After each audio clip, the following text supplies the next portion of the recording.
C'est une histoire écrite au fil des routes et des voyages. Depuis des siècles, des femmes, des hommes sont arrivés sur le territoire français, venus d'ailleurs, de l'autre côté des mers, des fleuves ou des montagnes, franchissant des frontières aux contours souvent incertains. Certains n'étaient que de passage. D'autres sont restés quelque temps avant de repartir. D'autres encore se sont installés durablement. Ces migrations sont souvent de proximité et rencontrent sur leur chemin les migrants de l'intérieur.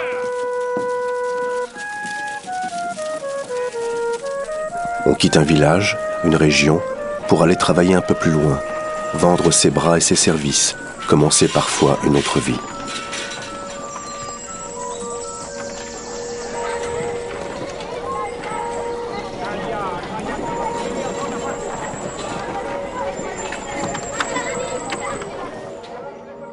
Dès le Moyen Âge, la France accueille des théologiens comme Thomas d'Aquin, des marchands et des banquiers venus d'Italie, d'Allemagne ou des Flandres. Les rois savent s'entourer de conseillers et de ministres étrangers, comme Mazarin ou Necker. Parfois, la diplomatie exige de se tourner vers l'Europe pour sceller les mariages princiers. Les étrangers sont indispensables dans l'armée et le négoce. Les comédiens italiens, les plus grands peintres de la Renaissance, des musiciens comme Lully et Gluck, des philosophes, tous participent à l'élan culturel.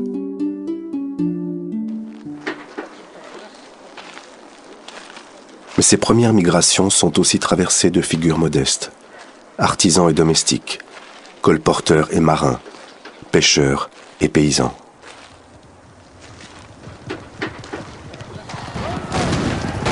La fin du XVIIIe siècle semble marquer un tournant.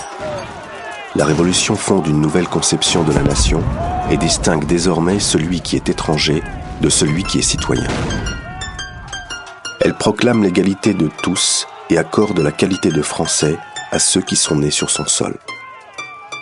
L'État-nation se dessine petit à petit, tandis que s'annoncent d'autres révolutions qui vont mettre en mouvement les peuples européens.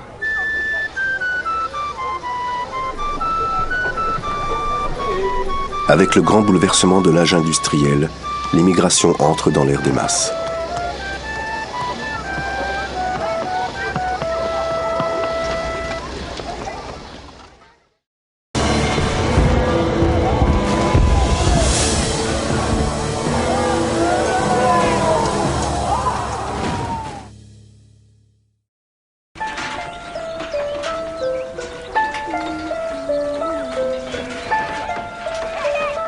Dès la première moitié du XIXe siècle, les besoins de l'agriculture, de la mine et de l'industrie naissante attirent vers la France de nombreux migrants. Ce sont le plus souvent des migrants temporaires venus des pays voisins.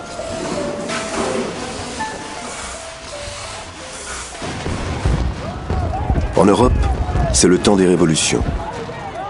Libéraux et démocrates se soulèvent contre les monarchies, au nom du droit des peuples à disposer d'eux-mêmes. La France rayonne comme une terre de liberté et attire les bannis de toute l'Europe.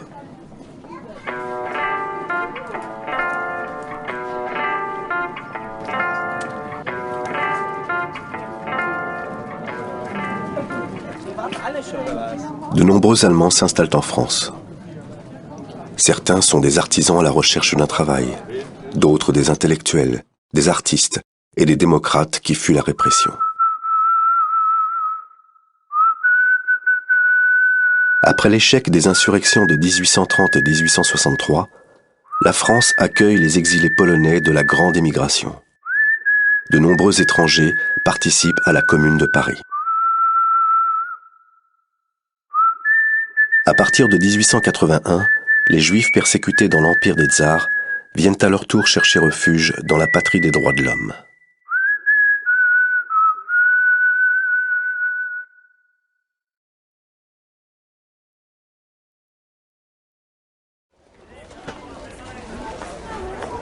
Ces réfugiés viennent grossir les rangs de l'immigration du travail, qui accompagne la révolution industrielle.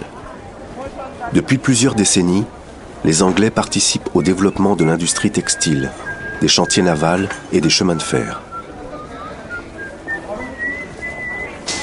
Italiens, Suisses, Allemands, Espagnols et Belges passent aussi la frontière pour chercher de l'embauche en France.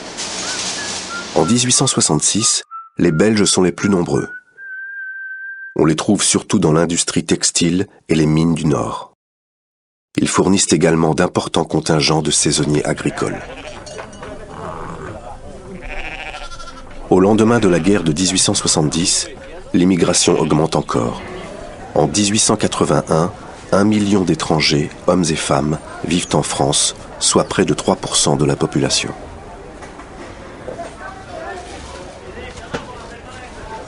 Les raisons de cette immigration sont nombreuses. La natalité française décline. L'exode rural prive de bras certaines campagnes sans suffire aux besoins de l'industrie en pleine mutation. Les paysans des pays voisins, chassés par la misère ou le surpeuplement, viennent combler ces manques et rejoignent en grand nombre le prolétariat industriel.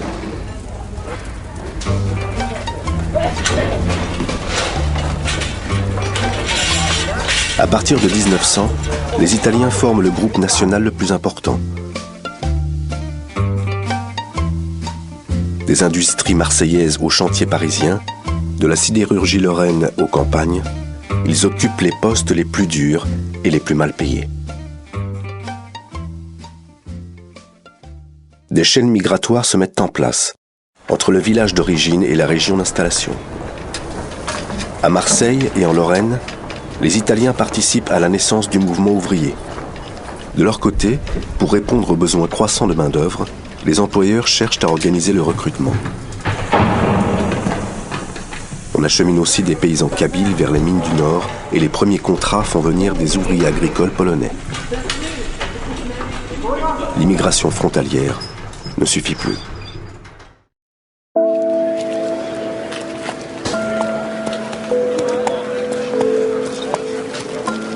Pour répondre à cette forte présence étrangère, la Troisième République adopte en 1889 une loi qui fixe pour l'avenir le Code de la nationalité.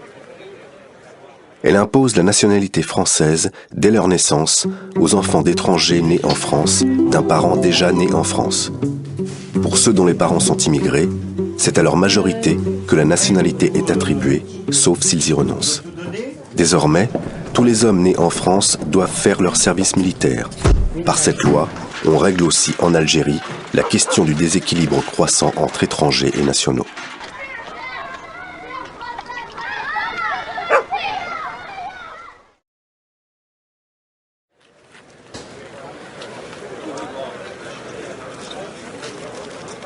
Mais en ces temps de nationalisme, les étrangers suscitent de violentes réactions xénophobes. Des ouvriers français les accusent de concurrence déloyale. La population voit en eux des ennemis de la patrie ou des sauvages porteurs de maladies. Les violences physiques sont fréquentes en milieu ouvrier. Dans le Nord, on s'en prend aux Belges. À la fin du siècle, les Italiens sont les plus visés. Plus misérables, concurrents plus dangereux pour les ouvriers, terroristes anarchistes à l'occasion, ils sont victimes de plusieurs lynchages, comme à Aigues-Mortes en 1893.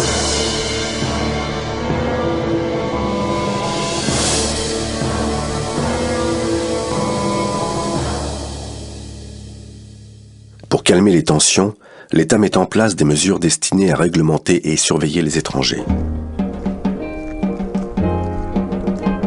Un décret de 1888 leur impose de se faire enregistrer en mairie pour pouvoir travailler.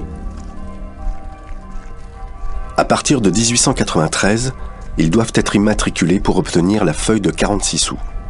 Ce permis de travail avant la lettre est aussi l'ancêtre de la carte de séjour.